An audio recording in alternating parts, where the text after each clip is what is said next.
নমস্কাৰ জেডি নিউজৰ সমূহ দৰ্শকক জনাবলৈ লৈছো দিনটোৰ প্ৰথমটো খুবেই গুৰুত্বপূৰ্ণ খবৰ যদিহে আপুনি আমাৰ চেনেলত প্ৰথমবাৰৰ কাৰণে ভিজিট কৰিছে চেনেলটো সাবস্ক্ৰাইব কৰি ৰাখিব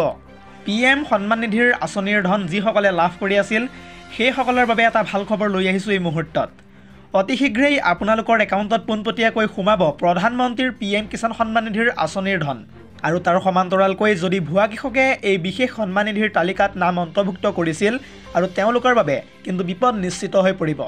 এই সন্দৰ্ভত সবিশেষ জনাম জেডি নিউজৰ সমূহ দৰ্শকক ৰাজ্যৰ লাখ লাখ কৃষকৰ বাবে এটা ভাল খবৰ লৈ আহিছো এই মুহূৰ্তত প্ৰধানমন্ত্ৰী কৃষক সন্মান নিধিৰ ধন লাভ কৰিব কৃষকে চৰকাৰৰ তৰফৰ পৰা মুকলি কৰি দিয়া হৈছে ইতিমধ্যে 19 নং কিস্তিৰ ধন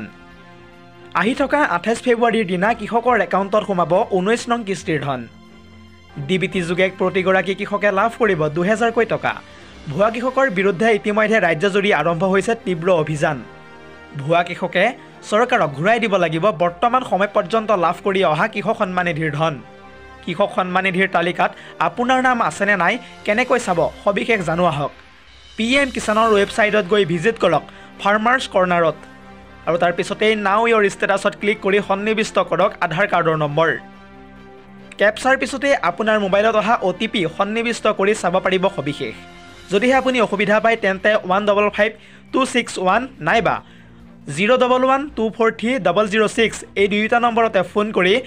আপুনি সবিশেষ জানিব পাৰিব আজিৰ আমাৰ পৰৱৰ্তী খবৰটো হৈছে আন এটা গুৰুত্বপূৰ্ণ খবৰ কিয়নো সাংসদ ৰকিবুল হুছেইনক আক্ৰমণ কৰাৰ আঁৰত ৰাজ্যৰ গৃহ বিভাগ আৰু ৰাজ্যৰ মুখ্যমন্ত্ৰী ডক্টৰ হিমন্ত বিশ্ব শৰ্মা সম্পূৰ্ণৰূপে জড়িত এই বিস্ফোৰক মন্তব্য ইতিমধ্যে উত্থাপন কৰিছে শিৱসাগৰৰ বিধায়ক অখিল গগৈয়ে অতি স্পষ্টভাৱে কৈছে যে ৰূপহীহাটত যি যোৱাকালি চামগুৰিৰ প্ৰাক্তন বিধায়ক ৰকিবুল হুছেইনৰ লগত যি ঘটনা সংঘটিত হৈছিল সেই সমগ্ৰ ঘটনাৰ আঁৰত আৰক্ষী আৰু গৃহ বিভাগ জড়িত মুখ্যমন্ত্ৰী ডক্টৰ হিমন্ত বিশ্ব শৰ্মাৰ নিৰ্দেশতেই এই ঘটনা সংঘটিত হৈছে এনেদৰে এতিয়া মন্তব্য কৰিছে শিৱসাগৰৰ বিধায়ক অখিল গগৈয়ে এই সন্দৰ্ভত সবিশেষ জনাবলৈ চেষ্টা কৰিছো ফুল প্লেটৰ মাধ্যমেৰে ৰকিবুল হুছেইনৰ আক্ৰমণত জড়িত আছিল গৃহ বিভাগ আৰু মুখ্যমন্ত্ৰী ডক্টৰ হিমন্ত বিশ্ব শৰ্মা এই বিস্ফোৰক অভিযোগ উত্থাপন কৰিছে এইবাৰ বিধায়ক অখিল গগৈয়ে শীঘ্ৰেই নিলম্বন কৰক নগাঁও জিলাৰ SP আৰু ৰূপহীহাটৰ OCক এনেকুৱা ঘটনাৰ পুনৰাবৃত্তি যাতে নহয় বুলি সদনত বিবৃতি দিব লাগে হিমন্ত বিশ্ব শৰ্মাই এয়া অসমত চলি থকা এক জংঘল ৰাজ বিৰোধী দলৰ ভূমিকাক লৈও এনেদৰে এতিয়া ক্ষুণ্ণভাৱে মন্তব্য কৰিছে শিৱসাগৰৰ বিধায়ক অখিল গগৈয়ে আৰু তাৰ পিছতেই ৰূপহীহাটত ভয়ংকৰভাৱে আক্ৰমণৰ বলি হোৱা ধুবুৰীৰ বিধায়ক ৰকিবুল হুছেইনে এই মুহূৰ্তত বিস্ফোৰক মন্তব্য কৰিছে ক্ষমতাই মূৰত ধৰিছে হিমন্ত বিশ্ব শৰ্মাৰ ৰকিবুল হুছেইনে কৈছে যে ৰূপহীহাটত মোৰ লগত যি ভয়ংকৰ ঘটনা সংঘটিত হৈছিল সেই সময়ত OC-গৰাকী মোৰ ওচৰতে আছিল কিন্তু ঘটনাটো সংঘটিত হোৱাৰ পিছতো OC-গৰাকী কিন্তু মোৰ ওচৰলৈ একেবাৰে অহা নাছিল আৰু সেই OC-গৰাকী জুনমণি ৰাভাৰ মৃত্যুৰ ঘটনাটোৰ লগত সম্পূৰ্ণৰূপে জড়িত আছিল এই বিস্ফোৰক অভিযোগ তুলি বৰ্তমান সময়ত উপস্থিত হৈছেগৈ নগাঁও আৰক্ষী থানাত আমি এই মুহূৰ্তত সবিশেষ জনাবলৈ চেষ্টা কৰিছোঁ ফুল প্লেটৰ মাধ্যমেৰে নগাঁও থানাত উপস্থিত হৈ মহাবিস্ফোৰণভাৱে মন্তব্য কৰিছে এইবাৰ সাংসদ ৰকিবুল হুছেইনে মুখ্যমন্ত্ৰীক আঙুলি তোৱালে এইবাৰ ৰকিবুল হুছেইনে বিৰোধীত থাকি দেখুৱাওক হিমন্ত বিশ্ব শৰ্মাই শাসনত থকা বাবে ক্ষমতাই মূৰত ধৰিছে মুখ্যমন্ত্ৰীৰ অপৰাধীৰ লগত হোৱাটছআপ কলত কথা পাতে মুখ্যমন্ত্ৰী ডক্টৰ হিমন্ত বিশ্ব শৰ্মাই মোক আক্ৰমণৰ ঘটনাত জড়িত আছিল নগাঁও জিলাৰ SP আৰু ৰূপহীহাটৰ OC ঘটনাস্থলীৰ ওচৰতে আছিল OC কিন্তু মোক সহায় কৰিবলৈ কাষ চাপি নাহিল OCজন বিজেপিৰ মদতপুষ্ট আছিল জুনমণি ৰাভাৰ ঘটনাৰেও জড়িত আছিল তেওঁ পুৰস্কাৰ হিচাপে তেওঁক ৰূপহীহাট থানাত ৰখা হৈছে বৰ্তমান সময়ত মই সহায় বিচাৰি SP-লৈ ফোন কৰিছিলোঁ কিন্তু SP-জনে মোৰ নম্বৰটো ব্লক কৰি ৰাখিছিল এয়া মন্তব্য ৰকিবুল হুছেইনৰ নগাঁও থানাত উপস্থিত হৈ এনেদৰে এতিয়া মহাবিস্ফোৰণভাৱে মন্তব্য কৰিছে সাংসদ ৰকিবুল হুছেইনে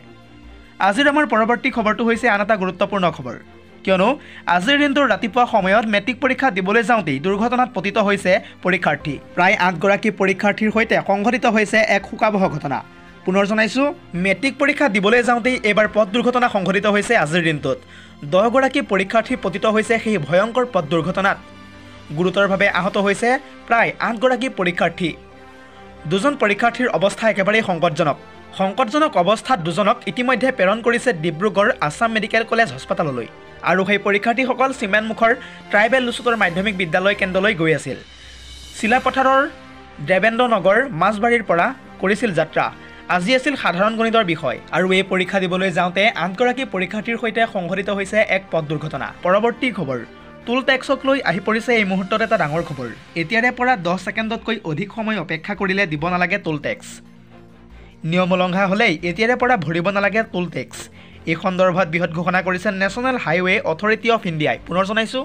10 ছেকেণ্ডতকৈ অধিক সময় অপেক্ষা কৰিলে দিব নালাগে টুল টেক্স এতিয়াৰে পৰা। 100 মিটাৰতকৈ অধিক বাহন শাৰী পাতি থাকিব নোৱাৰিব এতিয়াৰে পৰা টুল গেটত। 100 মিটাৰ দূৰত্ব দেখুৱাবলৈ টুল প্লাজাত থাকে এডাল হালধীয়া ৰঙৰ চিহ্ন। হয়তো আপুনি সেই হালধীয়া ৰঙৰ চিহ্নডাল নিশ্চয় দেখা পাইছে। 100 মিটাৰতকৈ দূৰত্বত বাহন ৰাখিবলগীয়া হ'লে দিব নালাগে টুল টেক্স এতিয়াৰে পৰা। নেশ্যনেল হাইৱে অথৰিটি অফ ইণ্ডিয়াই গাইডলাইন অনুসৰি নিয়ম উলংঘা হ'লেই ভৰিব নালাগে টুল টেক্স। এটা ভাল খবৰ জনাই আছোঁ জেডি নিউজৰ সমূহ দৰ্শকক। 10 ছেকেণ্ডতকৈ অধিক সময় ৰৈ থাকিবলগীয়া হ'লে দিব নালাগে টুল টেক্স টুল গেটত এতিয়াৰে পৰা। ৰাষ্ট্ৰীয় ঘাইপথ প্ৰাধিকৰণে জাৰি কৰিছে এখন জাননী। আপুনি টুল টেক্স সন্দৰ্ভত সমস্যাত পৰিলে এতিয়াই ফোন কৰক এটা বিশেষ নম্বৰত, আৰু সেই হেল্পলাইন নম্বৰটো হৈছে 1033।